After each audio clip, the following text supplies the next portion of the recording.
cold-blooded murder of 4 Americans by pirates, our country faces a dangerous enemy as old as the second Washington administration and the earliest days of the United States Navy. This danger now stretches across our vital oil supply lines and threatens not just Americans handing out Bibles at Indian Ocean ports of call, but our vital supply of energy. I think it's time to recall the tough choices made by the Jefferson administration to suppress 21st century pirates in this new chapter.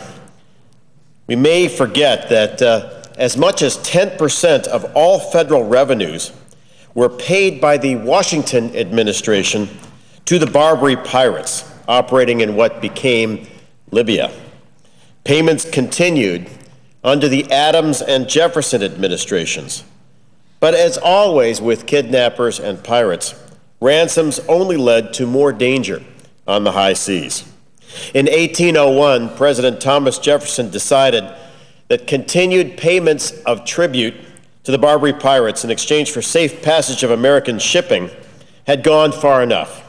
Over the next 5 years, Jefferson sent the new United States Navy, ironically built over his objection, to attack and defeat the pirates. The conflict that followed gave us a new American hero, especially Captain Stephen Decatur.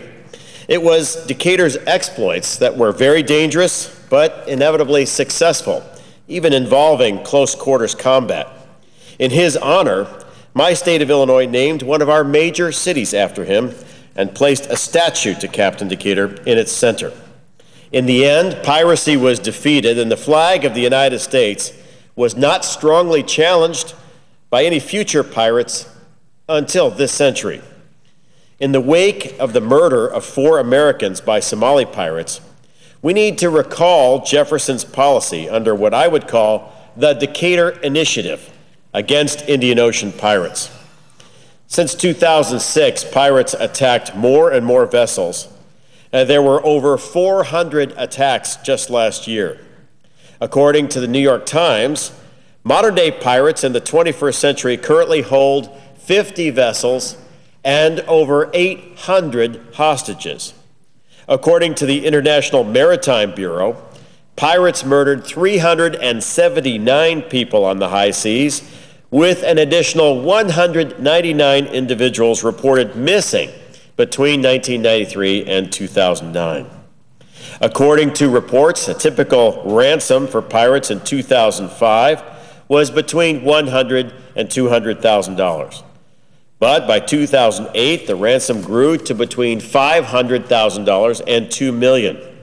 A year later, in 2009, the average ransom paid grew again to a range of $1.5 to $3.5 million.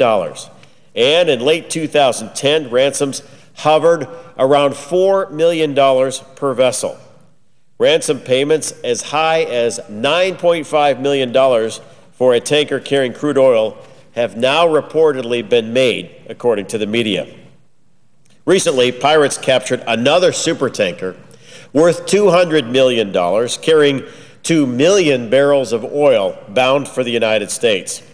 Its ransom may become the mother lode for pirates to extend their reach across the Indian Ocean and possibly into the Red Sea or the Persian Gulf. We would be naive not to be concerned that many of the profits from these operations would then be used to support terrorism against the West. The Horn of Africa is critically important, not just to the U.S. economy, but to our global market, because it is astride a major artery of international shipping. The oil tankers that pass by these waters provide much of the world's supply of energy. And to protect our own economy, we cannot risk their safety. This region is also a potential incubator of growth for 2 burgeoning al-Qaeda franchises, al-Qaeda in the Islamic Maghreb and Somalia's al-Shabaab group, which has pledged its loyalty to Osama bin Laden. Now, yesterday, I raised this issue with our Secretary of State, Hillary Clinton. She hinted that our policy may be changing, and that is welcome news. I asked, if we can't be tough on pirates, well, who can we be tough on? Today, I'd like to announce the start of an initiative here in the Senate to draft legislation and support for a tougher new administration policy along the lines of Thomas Jefferson's policy on pirates. These legislative concepts could be collectively called the Decatur Initiative, named after, of course, Stephen Decatur and his most famous mission to recapture USS Philadelphia. I think it's time for us to call for several new aspects of this policy. First, to define a pirate exclusion zone that would allow the immediate boarding and/or sinking of any vessel leaving Somalia waters not approved and certified for sea by Allied forces. Secondly, an expedited legal regime permitting the summary trial and detention of pirates captured on the high seas. Third, a blockade of pirate-dominated ports like Hobyo, Somalia. And fourth, broad powers and authority given to on-scene commanders to attack and arrest pirates once they dare to leave Somalia's 12-mile territorial limit.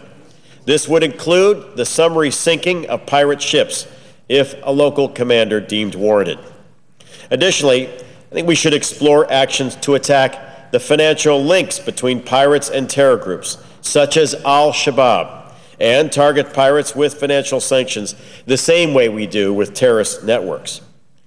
In the recent wake of the tragedy on the Arabian Sea, where American missionaries were gunned down in cold blood, I'm hopeful that many of my colleagues will be willing to join me in taking up bold action against pirates operating in the waters off East Africa.